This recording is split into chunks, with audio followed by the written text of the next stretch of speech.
Red light area से अस्पताल के सेमिनार हॉल तक संजय रॉय की शिकार की खोज। 9 अगस्त कोलकाता की रात मेडिकल कॉलेज के सेमिनार हॉल में एक युवा ट्रेनी डॉक्टर गहरी नींद में थी। 36 घंटे की लंबी शिफ्ट के बाद वह आराम कर रही थी, लेकिन उसकी किस्मत में उस रात कुछ और ही लिखा था। दरिंदगी की खोज में घूमता संजय रॉय। अगस्त की दोपहर से ही संजय रॉय टारगेट की तलाश में था। संजय, जो एक सिविक वॉलंटियर के साथ साथ एक पूर्व बॉक्सर और बॉडी बिल्डर भी था, अपने दोस्त सौरभ के साथ शराब के नशे में कोलकाता के रेड लाइट इलाकों में भटकता रहा। सोनागाछी और कालीघाट की गलियों में उसने अपनी हवस बुझाने की कोशिश की, लेकिन वहां भी वह असफल रहा। उसकी झुंझलाहट बढ़ती जा रही थी। सौरभ ने बाद में बताया, संजय बहुत गुस्से में था। उसकी 4 शादियां हो चुकी थीं, लेकिन उसकी इच्छाएं कभी पूरी नहीं हुई। उस दिन भी जब उसे कोई नहीं मिला, वह और भी बेचैन हो गया।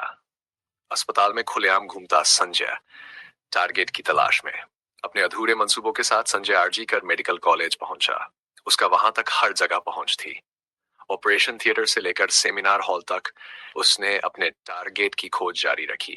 एक शिकारी की तरह उसकी नजरें हर उस व्यक्ति पर थी जो उसकी हवस का शिकार बन सकता था। लेकिन ऑपरेशन थिएटर में कोई उपयुक्त शिकार न मिलने पर वह सेमिनार हॉल की ओर बढ़ा, जहां एक महिला डॉक्टर सो रही थी।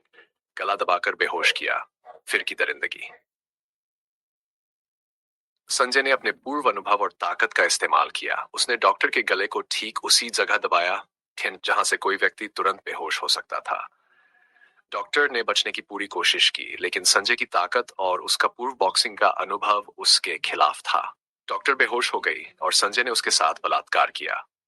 फोरेंसिक रिपोर्ट से यह तय किया जाएगा कि डॉक्टर की मौत पहले हुई थी या वह अभी जिंदा थी जब उस पर हमला हुआ। संजय ने महज 40 मिनट के भीतर इस भयानक कृत्य को अंजाम दिया और वहां से फरार हो गया। लेकिन अपनी जल्दबाजी में वह अपना ब्लूटूथ हेडफोन वहीं भूल गया। सीसीटीवी फुटेज और टेक्नोलॉजी ने खोला राज। अगली सुबह जब डॉक्टर का शव सेमिनार हॉल में मिला, तो पूरे अस्पताल में खलबली मच गई। पुलिस ने तुरंत जांच शुरू की। सीसीटीवी फुटेज में संजय उद्विग्न स्थिति में सेमिनार हॉल के अंदर और बाहर जाता हुआ नजर आया। अस्पताल की पुलिस चौकी के कर्मचारियों ने उसे फुटेज में पहचान लिया। जब संजय को गिरफ्तार किया गया तो उसने शुरू में पुलिस को भ्रमित करने की कोशिश की, लेकिन उसका ब्लूटूथ हेडफोन वही कहानी बयां कर रहा था। पुलिस ने उसके मोबाइल की जांच की और पाया कि उसने हेडफोन का इस्तेमाल किया था। उसकी पोर्न वीडियो की हिस्ट्री ने उसकी मानसिकता और अपराध की तैयारी के बारे में और भी खुलासा किया। कोई पछतावा नहीं, बस सन्नाटे में सर्द खामोशी।